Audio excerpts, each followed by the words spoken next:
Hello, my name is Dorcas Hills. I have been a caregiver for my husband, who was diagnosed with AML in 2014. My husband's history is that he didn't start traditional treatment. He started on a trial drug, so nobody knew where that was going. And it was a crazy journey. So, my first question today is, what does being a caregiver do for my well-being? Well, I felt a lot of stress as the caregiver. Everything was new, and it was all happening so fast. My sleep was surely affected. I'd go to sleep and my mind would be spinning. I'd wake up in the middle of the night. So I found it best to just have a notepad and paper near me so that I could write down the questions and the things that I was worried about in the middle of the night and deal with them in the morning. My social time with my friends became very little, and that's hard. You're going through a hard time and you're not able to be with your friends and feel the comfort. We don't have many family members in the area, so we were pretty much trying to keep Ralph at home and away from people. And this was even before COVID. My daily activities were moved from the day to the evening. I would go to the grocery store. That became an evening activity because I was hoping that I would run into fewer people. In the beginning, I still played tennis 3 times a week, which was just for me. But once Ralph declined significantly, I realized, and it became apparent, that I needed to devote 100% of my time to Ralph and his care.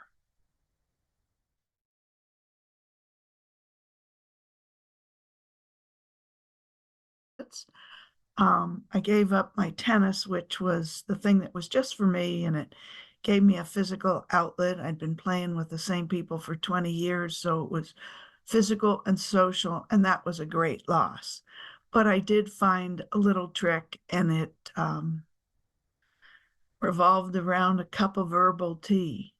As silly as that might sound, I'd get myself to my rocking chair with my cup of herbal tea, and I'd close my eyes and I'd imagine hearing sounds and feeling how I feel in a very special place to me. I'd surround myself by my favorite color and I'd enjoy that tea. Sometimes I'd do it twice a day and I felt like I was escaping and sneaking away. And often I did it before I went to sleep. It was just so therapeutic.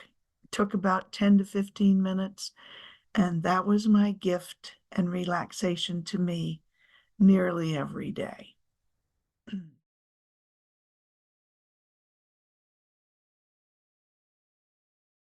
10 years ago in the doctor's office, we found pamphlets, either on a table or in a little holder on the wall. And my theory is if it's printed, it's nearly all out of date. I mean, it takes so long to get a pamphlet printed that the medical system is moving so fast that I just ignored those and didn't make it my business to collect any pamphlets. We both checked the internet constantly. There was little information about AML out there, and certainly nothing focused on the patient or the caregiver. So, my best resource for finding answers to my question was always my husband's doctor and his team. They gave me straight answers, they gave me hard answers, things I didn't want to hear necessarily. But if they didn't have an answer, they'd say, I don't know. We'll find that out together as we go along. So that was reassuring. And today there's way more information on the web, and they're turning the web to make it more acceptable for the patient and the caregiver to find information there, helping the patient and the caregiver with videos and interviews and links to local and worldwide websites is really great. I know AML, based out of London, is a leader in terms of making information available for the caregiver, the patient and the caregiver, and they include new treatment options. A new caregiver, another question is, new caregiver can do some things to make their life easier. The first thing I did was I created an information sheet. And on that sheet, I included things that would be helpful to me. It would be helpful to any emergency services that picked up my husband. It would be helpful when we checked into the doctor's office or the hospital or anything. And on there, I had his ID and his insurance information. Always good to have that quick and handy. I had a name of his disease and how things affected him, the names of his PCP and his specialist and their contact numbers. For me, I had numbers for the whole family to contact, a list of his medications, and any hospitals of his choice. I placed this information sheet that I made once and copied several times in important places, like by the front door, in my handbag, and in Ralph's to-go bag. Now, I'd like to talk about a to-go bag because this was great to do ahead of time. I packed a to-go bag for the patient. As things were declining, I realized that any visit to the doctor could end up in a 1 to week-long day of hospitalization. So I wanted him to have with him his things, pajamas, underwear, toothbrush, and so on and so forth. But very important was a cell phone charger. We are lost without our cell phones today. So I had an extra cell phone charger in that bag for Ralph and one for my phone, just so we could always be connected. At home, I set up a capture notebook. I had a daily log of his medications and any side effects that they might have. In that same notebook, I made sort of a daily journal. If I noticed something, a change, it was important to have it and have it in an order where the doctor and I could correlate it with any medications or timing of the drugs or whatever. And thirdly, in there, it had a section, one little notebook, it had a section for my questions. So I grabbed that notebook and I took it with me to all appointments, and I would have my questions for the doctor and any answers, which that was another key item. Now, I'd just like to say that we can all walk through life and be really brave, but we have to acknowledge our stress and our emotions. It's good to get it out every once in a while. If you can find somebody who's in a similar situation, another caregiver, that's great. And you should watch your mental burnout because